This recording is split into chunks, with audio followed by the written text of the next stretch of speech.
শ্রী গুরুজয়। বন্ধুরা, আজকের ভিডিওর বিষয় হচ্ছে নাম, যশ, খ্যাতি, সাফল্য, এই বিষয়গুলোকে নিয়ে। অর্থাৎ আজকে যে আমি টোটকাটি শেয়ার করব, এই টোটকাটি করলে এই বিষয়গুলি আপনি পেয়ে যাবেন। যাদের জীবনে এই জিনিসগুলির অভাব রয়েছে তারা সেই অভাব পূরণ করতে পারবেন আজকের এই ছোট্ট টেকনিক করে বা টোটকা করে। কি করবেন, কিভাবে করবেন সেটি জানতে পুরো ভিডিওটি দেখুন। ভিডিওটি ভালো লাগলে অবশ্যই একটি লাইক করে দেবেন, বন্ধু বান্ধবের মধ্যে ভিডিওটিকে অবশ্যই শেয়ার করে দেবেন, চ্যানেলটিকে সাবস্ক্রাইব করে পাশে থাকা বেল আইকনে ক্লিক করে অল অপশনটি অবশ্যই সিলেক্ট করে রাখবেন, যিনি ফার্স্ট টাইম এই চ্যানেল ভিজিট করছেন অর্থাৎ এই ভিডিওটি দেখছেন। আর আমি বলে বোঝাতে পারবো না। এই ব্রেসলেটটা হারিয়ে গেছে 2 ঘন্টা আগে, আমরা 2 ঘন্টা পর খোঁজাখুঁজি শুরু করেছি, আর এই নাম্বারটা আমি চ্যান্ট করছি আর খোঁজাখুঁজি করছি। তো ঠিক 4 থেকে 5 মিনিটের মধ্যে আমি ব্রেসলেটটা খুঁজে পেয়ে যাই দাদা। মানে এটা পুরো অবিশ্বাস্যজনক ঘটনা। আমরা কখনো ভাবতেই পারিনি যে আমরা এত লোকের মাঝখানে এত বড় একটা বিয়ে বাড়িতে আমরা এই তাও আবার সোনার ব্রেসলেট আমরা খুঁজে পাবো। এটা অবিশ্বাস্যজনক একটা ব্যাপার।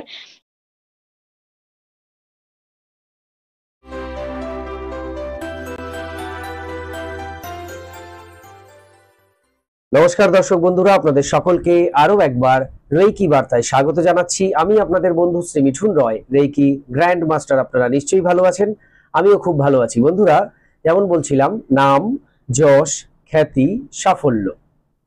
সাফল্য অনেকেই পেয়ে গেছেন, কিন্তু নাম, যশ, খ্যাতিটা হচ্ছে না। আবার অনেকে নাম যশ মোটামুটি আছে, কিন্তু সেই অর্থে সাফল্য হচ্ছে না। দুটো একটা কম্বিনেশন আর কি। সাফল্যর সঙ্গে নাম যশ হওয়ার কথা, কিন্তু অনেকে সফলতা পাচ্ছে কিন্তু নাম যশের জায়গাটা কম, সেরকম ভাবে হচ্ছে না। আবার কেউ নাম যশ মোটামুটি তার আছে, 5টা লোক চেনে জানে, ভালো বলে তাকে, কিন্তু তার সেই অর্থে সেই সাফল্য বা সফলতা সেইটা কিন্তু নেই।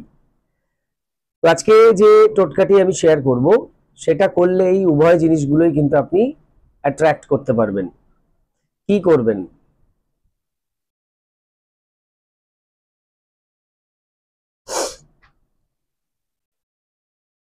দুটি খাবারের কথা বলবো। হ্যাঁ বন্ধুরা, অবাক হচ্ছেন যে কেমন টেকনিক। খাবার, দুটি খাবারের কথা বলবো, যে খাবার খেতে হবে। এই দুটি খাবার খেলে আপনি সেই এনার্জি তৈরি করতে পারবেন, যে এনার্জির সাহায্যে ওই নাম, যশ, খ্যাতি, সাফল্য আপনি অ্যাট্রাক্ট করতে পারবেন। পাশাপাশি আপনার কর্ম তো থাকছেই, কর্ম বিনা তো কিছুই হবে না, কর্ম চলবে। কর্মের পাশাপাশি এই যে দুটি জিনিসের কথাই বলছি, মানে খাবারের কথা, এই দুটি খাবার আপনাকে খেতে হবে। এই দুটি খাবার কখন খেতে হবে? যে কোনো সময় খেতে পারেন, তবে বিশেষ একটি দিনে খেতে হবে। অর্থাৎ একটি বার, রবিবার। রবিবারে আপনাকে এই দুটি খাবার খেতে হবে। আপনি একটু একটু খাবেন না অনেকটা খাবেন, সেটা আপনি সিদ্ধান্ত নিন। একটুখানি খেলেও হবে, অনেকটা খেলেও হবে। প্রত্যেক রবিবার এই খাবারটা আপনাকে খেয়ে যেতে হবে। তাহলে আপনি সেই এনার্জি অ্যাট্রাক্ট করতে পারবেন, যে এনার্জির সাহায্যে আপনার নাম, যশ, খ্যাতি, সাফল্যর পথে যে বাধা বিপত্তিগুলো হচ্ছিল সেগুলো সরে যাবে। আপনি সেই জায়গাটা আপনি পেয়ে যাবেন। রবিবার দিন আপনি চিড়ে এবং গুড়, চিড়ে এবং গুড়, আখের গুড় হলে ভালো হয়, অন্যান্য গুড় হলেও চলবে। চিড়ের সঙ্গে গুড়, যদি গুড় একান্তই পাচ্ছেন না তাহলে গুড়ের বাতাসা পাওয়া যায়, সেটাও খেতে পারেন। চিড়ে দিয়ে, এটা কিন্তু উপকারী খাবার। গুড় দিয়ে চিড়ে দিয়ে আপনি যদি সকালে ব্রেকফাস্ট করেন রবিবারে, পেটও ঠান্ডা থাকবে, আপনার এদিক থেকে কাজও হবে। এই খাবারটা আপনার নাম, যশ, খ্যাতি, সাফল্যের সঙ্গে যুক্ত, এনার্জিগত দিক থেকে যুক্ত। এই খাবারটার সঙ্গে আরো অনেক বিষয় রয়েছে, সেই বিষয়গুলো কিন্তু এখানে আমি আলোচনা করছি না। এই টপিকটা অন্যদিকে ঘুরবে এবং অনেক বড় হবে ভিডিও। সেই জন্য আমি বলছি বিশ্বাসের সঙ্গে, কারণ দেখুন, বিশ্বাসে মিলায় বস্তু তর্কে বহুদূর। টোটকা যখনই আমরা করি, আপনি করুন আর আমি করি আর যেই করুক না কেন, টোটকা যখনই করব সেখানে বিশ্বাসটাই মূল, আর জিনিসগুলো পরে হিসেব হবে। বিশ্বাসটাই আসল। তো এখানে দেখুন, আমি ভালো খাবার খাওয়ার কথাই বলেছি, এমন কিছু বলিনি যেটা খেতে অসুবিধা হবে বা কি বলছেন এরকম ব্যাপার নয়। নর্মাল খাবার, চিড়ে এবং গুড়। আর এখন গরমের সময় এমনি গুড়, বাতাসা ভেজানো জল, গুড় দিয়ে জল বানানো সেই জল, শরবত, চিড়ে, এইসব তো গরমে আমরা খেয়েই থাকি। তো সেই খাবারই খাবেন রবিবার। এমনি তো খেয়ে থাকি, আমরা প্রত্যেক দিনই খাই। রবিবার দিনটা ছুটি থাকে ম্যাক্সিমাম মানুষের, রবিবার দিন হয়তো একটু অন্যরকম কিছু ব্রেকফাস্ট করা হয়। তো আমি বলবো রবিবার দিনটা বিশেষ করে এই মেনুটা রাখুন ব্রেকফাস্টে, চিড়ে গুড়। আর অন্যান্য দিন আপনি অন্য যা খাচ্ছেন খান, বা প্রত্যেক দিনও খেতে পারেন যারা খাচ্ছেন। তাহলে এই খাবারটা মাথায় রাখবেন, খেতে হবে। যাদেরই নাম যশ খ্যাতিতে বাধা রয়েছে, সাফল্যে বাধা রয়েছে, সে বাড়ির বাচ্চা কাচ্চা হোক, আপনি বড় আপনার হোক, আপনার থেকে বয়োজ্যেষ্ঠ যিনি সে হোক, সবাই, সবার জন্য। অনেকে দেখবেন পড়াশুনো খুব ভালোভাবেই বাড়িতে করে, কিন্তু সেই রকম ভাবে রেজাল্টটা হচ্ছে না। তো এটাও তো সেই একই রকমই হলো, নাম হচ্ছে না, যশ হচ্ছে না, খ্যাতি হচ্ছে না, সাফল্য আসছে না। যে খাটনিটা সে খাটছে তার প্রতিদান যেটা, মানে তার যে রিটার্ন, সেটা সে দেখতে পাচ্ছে না। তো অর্থাৎ এখানেও কিন্তু এই টোটকাটা আমরা অ্যাপ্লাই করতে পারি। অর্থাৎ তাদেরকেও আমরা ওই রবিবার দিন চিড়ে গুড় খেতে দিতে পারি। আচ্ছা, এর পাশাপাশি কর্ম, কর্ম একটা গুরুত্বপূর্ণ জিনিস। কর্ম না করলে কিছুই হয় না। এই যে আমি ভিডিওটা বানাচ্ছি, এটা একটা কর্ম করছি, এটা করছি বলে ভিডিওটা তৈরি হচ্ছে, ভিডিওটা তৈরি হচ্ছে বলে আপনারা দেখতে পাবেন, আপনারা দেখতে পাবেন বলে আপনারা করতে পারবেন, এবং করার পরে আপনারা উপকার পাবেন। তাহলে পুরো প্রসেসটা চেইন ওয়াইজ চলছে। তো কর্ম ছাড়া কোনো কিছুই হয় না।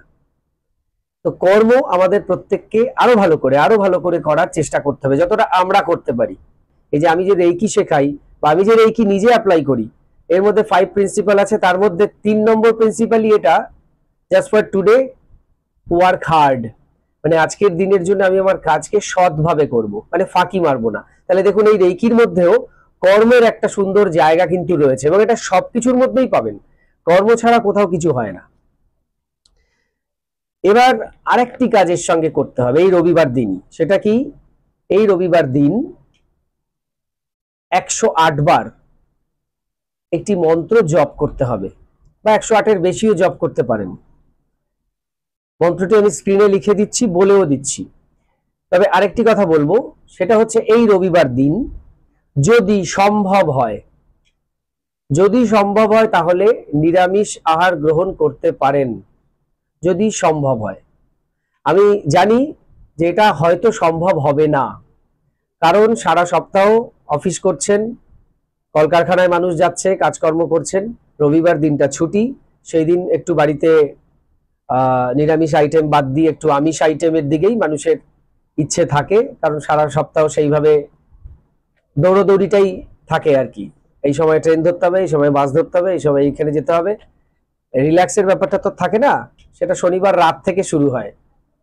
তো যাই হোক, রবিবার দিন যদি না পারেন ঠিক আছে, যা আমিষ খাচ্ছেন খান, কোনো অসুবিধা নেই। তাহলে কি করবেন? আমিষ খাওয়ার আগে এই কাজটা করে ফেলবেন, অর্থাৎ চিড়ে গুড়ের ব্যাপারটাও করে ফেলবেন, মন্ত্র জপের ব্যাপারটাও করে ফেলবেন। তারপরে আপনি আপনার যে লাঞ্চ রয়েছে, ডিনার রয়েছে, অর্থাৎ আমিষ খাবার যেগুলো রয়েছে সেইখানে আপনি শিফট করে যান, চলে যান। বুঝতে পেরেছেন? মানে আমিষ খাবার খেয়ে এটা করবেন না, যতক্ষণ আপনি এটা কমপ্লিট করছেন ততক্ষণের মধ্যে কোনো আমিষ আইটেমের খাওয়া দাওয়া করবেন না, আমি এটাই বলছি। পিরিয়ড অশৌচ এটা করা যাবে, কাল অশৌচও করা যাবে, অর্থাৎ এখানে কোনো বিধিনিষেধ নেই। এবার অশৌচের মধ্যে যিনি রয়েছেন তিনি ওই চিড়ে গুড় বোধহয় খেতে পারবেন না, সুতরাং এই দিক থেকে আপনি করতে পারবেন না। মন্ত্র জপটা আপনি করতে পারেন, তাহলে কারো ক্ষেত্রে কোনো সেই অর্থে বাধা নেই, করতে পারেন সবাই। এবং এটা কতদিন করবেন? এটা মোটামুটি আপনি চালিয়ে যাবেন 1 থেকে 3 মাস। 1 থেকে 3 মাস এটা চালিয়ে যাবেন। যদি 3 মাস করতে পারছেন না তো 1 মাস করবেন, যদি পারেন তো 3 মাসই করবেন, তার থেকেও যদি বেশি করতে পারেন এটা করেও যেতে পারেন। আপনি নিজের বাড়িতে শুরু করেছেন, অন্যের বাড়িতে গিয়েও করতে পারেন, অন্য জায়গায় বেড়াতে গিয়েও করতে পারেন, সেখানে যদি আবার সেই খাবারগুলো অ্যাভেলেবেল থাকে আর কি। বা ধরুন একদিন আপনি খাবারটা খেলেন না কিন্তু মন্ত্রটা জপ করলেন, চলে যাবে। আপনি ধরুন 3 মাসের একটা সংকল্প নিয়েছেন, তো আপনি 1.5 মাস পর একদিন এমন জায়গায় গেলেন যেখানে ওই চিড়ে গুড় নেই, তাহলে সেদিন আর আপনার খাওয়া হলো না, খাওয়াটা নয় হলোই না, কি আছে, মন্ত্রটা জপ করুন। তো এভাবে আমরা কন্টিনিউ রাখতে পারি। তার মানে আমি এটা বলছি না যে চিড়ে গুড় খাওয়ার দরকার নেই, শুধু মন্ত্র জপ করুন, এটা কিন্তু আবার কেউ ভেবে নেবেন না। মানে একেবারে হলো না, ইনকেস হলো না, কিছু করার নেই, সেই সময়ের কথা বলছি, যে ঠিক আছে সেই দিন নয় খাওয়াটা হলো না, মন্ত্রটা তো জপ করতে পারেন, সে তো আপনি মনে মনে করতেই পারেন। আর এই মন্ত্র জপ যখন আপনি করবেন, তখন আপনার ফেস পূর্ব দিকে থাকবে, ইস্টের দিকে। আপনি পূর্ব দিকে তাকিয়ে, যেদিক থেকে সূর্য উঠছে সেই দিকে তাকিয়ে আপনি এই মন্ত্রটা জপ করবেন। এটি সূর্যদেবেরই মন্ত্র, একদম সহজ সরল মন্ত্র। ওম সূর্য দেবায় নমঃ, ওম সূর্য দেবায় নমঃ, ওম সূর্য দেবায় নমঃ, বা ওম সূর্য দেবায় নমঃ। ঠিক আছে, ওম সূর্য দেবায় নমঃ। তো নতুন একটা জিনিস ট্রাই করুন, অবশ্যই প্রত্যেকে ভালো রেজাল্ট পাবেন এই বিশ্বাস আমার আছে।